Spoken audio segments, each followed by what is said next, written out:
اعوذ باللہ من الشیطان الرجیم۔ پناہ مانگتا ہوں میں اللہ کی شیطان مردود سے۔ بسم اللہ الرحمن الرحیم۔ شروع اللہ کے نام سے جو بڑا مہربان نہایت رحم والا ہے۔ دا باٹم لائن کے ناظرین اکرام السلام علیکم۔ محترم ناظرین اکرام، ہم اپنی آج کی ویڈیو میں پایہ تصوف کے رکن اعظم حضرت شاہ رکن عالم ملتانی سہروردی رحمۃ اللہ علیہ کے بارے میں آپ سے کچھ گزارشات کریں گے۔ حضرت شیخ ابو الفتح رکن الدین خطہ ملتان کے اولیاء مشائخ میں سے ہیں۔ شیخ صدر الدین کے فرزند شیخ بہاؤالدین زکریا ملتانی کے پوتے اور حضرت جہانیہ جہاں گشت کے پیر و مرشد ہیں۔ آپ کی والدہ کا نام بی بی راستی تھا جو زہد و تقوی میں اونچا مقام رکھتی تھیں۔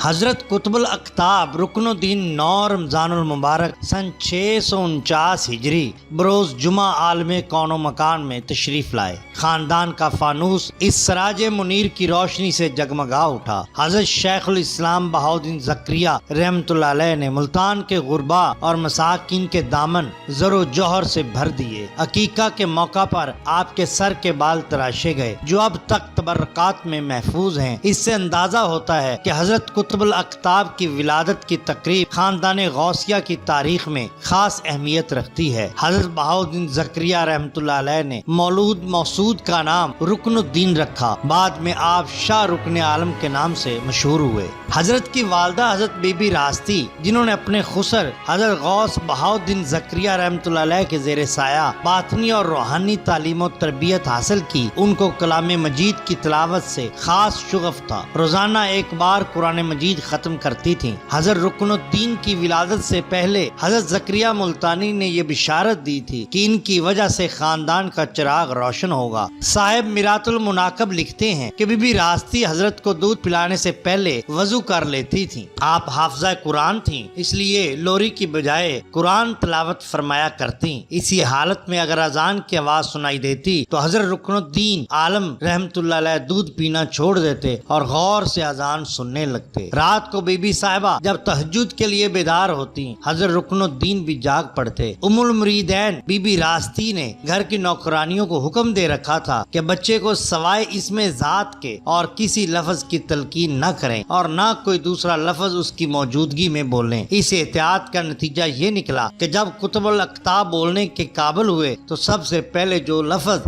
زبان مبارک سے نکلا وہ اللہ جل جلالہ کا اسم گرامی تھا۔ ایک دن جب حضرت رکن الدین 4 سال کے تھے، حضرت بہاؤالدین زکریا رحمۃ اللہ علیہ چارپائی پر بیٹھے تھے اور دستار مبارک سر سے اتار کر چارپائی پر رکھ دی۔ حضرت صدر الدین بھی پاس ہی مؤدب بیٹھے تھے کہ شیخ رکن الدین عالم رحمۃ اللہ علیہ کھیلتے کھیلتے دستار مبارک کے قریب آئے اور اٹھا کر اپنے سر پر رکھ لی۔ والد ماجد نے ڈانٹا کہ یہ بے ادبی ہے، مگر دادا نے فرمایا کہ صدر الدین پگڑی پہننے سے اس کو نہ روکو، وہ اس کا مستحق ہے اور یہ پگڑی میں اس کو عطا کرتا ہوں۔ چنانچہ وہ پگڑی محفوظ کر دی گئی اور جب حضرت شیخ رکن الدین عالم رحمۃ اللہ علیہ اپنے والد بزرگوار کے بعد مسند خلافت پر متمکن ہوئے تو وہ پگڑی ان کے سر پر رکھی گئی۔ ظاہری تعلیم اپنے والد بزرگوار سے حاصل کی اور جد امجد نے باطنی علوم سے آراستہ کیا۔ باپ اور دادا دونوں کو بہت پیار تھا۔ انہی دونوں بزرگوں کی صحبت میں انہوں نے سوری اور مانوی کمالات حاصل کیے۔ علم، تواضع،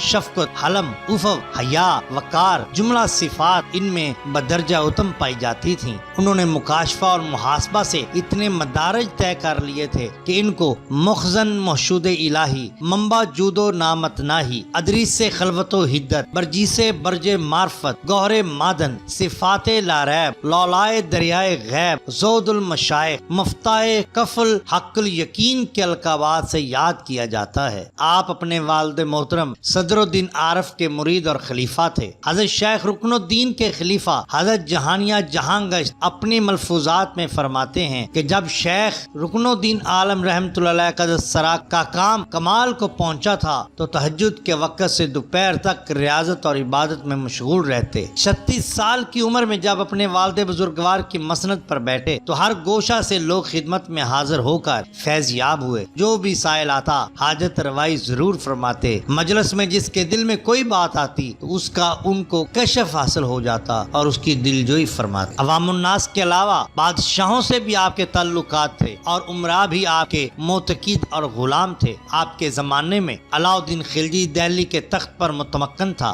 آپ ایک مرتبہ ملتان سے دہلی تشریف لے گئے تو سلطان نے شاہانہ شان و شوکت سے آپ کا استقبال کیا اور بڑے اعزاز و اکرام کے ساتھ اپنے محل میں لے گیا۔ بہت سا روپیہ نظر کیا۔ رخصت کے وقت مزید رقم پیش کی۔ شیخ نے رقم قبول فرما لی مگر ساری کی ساری رقم فقراء میں تقسیم کر دی، اپنے ساتھ کچھ نہ لے کے گئے۔ حضرت نظام الدین اولیاء رحمۃ اللہ علیہ سے آپ کو بے حد محبت تھی۔ خواجہ نظام الدین بھی آپ کی بہت عزت کیا کرتے تھے۔ چنانچہ فرماتے ہیں، میں ملتان سے دہلی صرف خواجہ کی زیارت کے لیے گیا تھا۔ چنانچہ جب سلطان علاؤالدین استقبال کو آیا تو خواجہ نظام الدین اولیاء رحمۃ اللہ علیہ بھی آپ کی عزت افزائی کے لیے وہاں تشریف لائے تھے۔ اگرچہ آپ سلطان کے ہاں مہمان ٹھہرے مگر زیادہ وقت خواجہ نظام الدین اولیاء رحمۃ اللہ علیہ کے ساتھ بسر کیا۔ ایک اور موقع پر جب آپ دہلی تشریف لائے تو نماز جمعہ ادا کرنے کے لیے مسجد میں تشریف لے گئے۔ خواجہ نظام الدین اولیاء وہاں پہلے سے موجود تھے۔ نماز ختم ہو گئی تو خواجہ نظام الدین اپنی جگہ سے اٹھے اور شیخ رکن الدین کے پاس آئے۔ جب نماز سے فارغ ہوئے تو دونوں بڑی گرم جوشی سے معانقہ کرنے لگے۔ باتیں ہوتی رہیں، پھر دونوں بزرگ اپنے اپنے ڈولے میں سوار ہو کر چلے گئے۔ ایک اور موقع پر شیخ رکن الدین عالم رحمۃ اللہ علیہ ملتان سے دہلی آئے تو خواجہ نظام الدین اولیاء رحمۃ اللہ علیہ سے بھی ملنے گئے۔ عشرہ ذی الحجہ کا دن تھا۔ جب ملاقات ہوئی تو شیخ نے خواجہ صاحب سے مخاطب ہو کر فرمایا کہ حج کا زمانہ ہے، میں حج سے بہرہور تو نہیں ہو سکا مگر آپ کی زیارت سے مجھے حج کا ثواب ضرور پہنچ سکتا ہے۔ خواجہ نظام الدین اولیاء یہ سن کر آپ دیدہ ہو گئے۔ تمام عمر آپ نے زہد و تقوی اور لوگوں کی خدمت اللہ سے محبت میں گزار دی۔ پایا تصوف کے یہ عظیم رکن حضرت محبوب الہی کی وفات کے 10 سال بعد محبوب حقیقی سے جا ملے۔ وفات سے 3 ماہ پہلے لوگوں سے ملنا جلنا اور بولنا بالکل ترک کر دیا۔ صرف نماز کے لیے حجرہ سے باہر آتے تھے اور پھر واپس لوٹ جاتے۔ سن 735 ہجری کے رجب کی 16 تاریخ جمعرات کے دن نماز مغرب کے بعد ادابین پڑھ رہے تھے کہ سجدہ کی حالت میں جان آفرین کے سپر کر دی۔ مرکز مبارک آپ کا ملتان میں ان کے جد امجد اور والد ماجد کے مزار کے قریب ہے۔ آپ کا مقبرہ تاریخی اور تعمیری خصوصیات کے باعث بجا طور پر ملتان کی قدیم عظمت کا نشان کہا جاتا ہے۔ یہ گنبد کے اعتبار سے ایشیا کا دوسرا سب سے بڑا گنبد ہے۔ یہ عظیم الشان عمارت اسلامی تعمیر کا حسین امتزاج ہے اور اپنی خوبصورتی کے باعث زائرین کی نگاہوں کو خیرہ کر دیتی ہے۔ یہ مقبرہ سلطان غیاث الدین تغلق نے حضرت غوث العالمین کے قرب میں دفن ہونے کی خاطر اپنے ذاتی خرچ سے تعمیر کرایا تھا مگر اتفاق سے سلطان کی موت دہلی میں واقع ہوئی جس کا ذکر پہلے آ چکا۔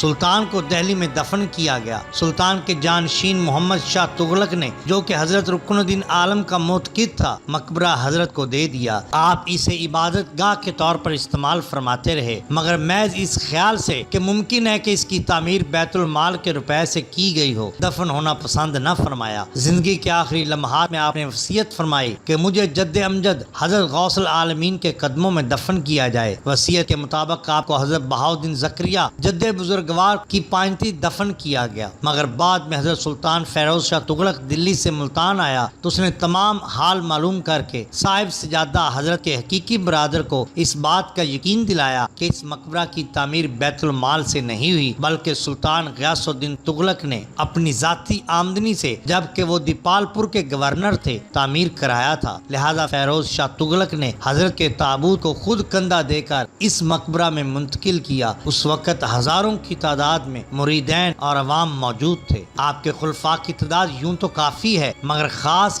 خلفاء کے اسم گرامی یہ ہیں: سلطان الطارقین حمید الدین حاکم، مخدوم جہانیہ جہاں گشت بخاری، حاجی صدر الدین چراغ، شیخ وجیہ الدین سیاہ سنامی، مولانا ظہیر الدین اور مولانا علی بن احمد غوری رحمت اللہ علیہم۔ آپ رحمت اللہ علیہ کے ارشادات عالیہ میں سے ایک ارشاد یہاں پر پیش کر رہے ہیں۔ آپ اپنے ایک مرید کو تحریر فرماتے ہیں کہ ایک مرتبہ حضرت علی کرم اللہ وجہ الکریم نے ارشاد فرمایا کہ میں نے آج تک کسی کے ساتھ نہ نیکی کی نہ بدی۔ حاضرین نے استعجاب سے پوچھا کہ امیر المومنین بدی تو خیر آپ سے نہیں ہو سکتی مگر نیکی کے متعلق آپ کیا فرماتے ہیں؟ ارشاد فرمایا کہ حق جل جلالہ کا قول ہے کہ جس نے اچھے کام کیے وہ اپنے نفس کے لیے کیے اور برے کام کیے وہ بھی اپنے نفس کے لیے کیے، پس جو کچھ نیکی یا بدی مجھ سے صادر ہوئی وہ در حقیقت میرے لیے تھی نہ کہ دوسروں کے لیے۔ ذیل میں ہم آپ کی چند کرامات آپ کے سامنے پیش کرتے ہیں۔ غیاث الدین تغلق سے بھی شیخ رکن الدین کے تعلقات خوشگوار رہے۔ ایک مرتبہ جب بادشاہ بنگالہ کی مہم سے واپس کامیاب و کامران آیا تو شیخ خاصی دور تک اس کے استقبال کے لیے گئے تھے۔ رات کو سلطان کے ساتھ جس جگہ کھانا کھا رہے تھے اس جگہ کے متعلق کشف باطن سے شیخ کو معلوم ہوا کہ اس کی دیوار اچانک گر جائے گی، چنانچہ شیخ کھانا چھوڑ کر باہر چلے آئے۔ سلطان سے بھی فرمایا کہ باہر آ جائے، مگر اس نے باہر آنے میں دیر کر دی، دیوار گر گئی، سلطان اس کے نیچے دب کر ہلاک ہو گیا۔ کہا جاتا ہے کہ آپ کو لوگوں کے دلوں کی باتوں کا از خود علم ہو جایا کرتا تھا، گویا کشف سے دلوں کا حال جان لیا کرتے تھے، اسی لیے ابو الفتح کا لقب پایا۔ شیخ کے ایک مرید نے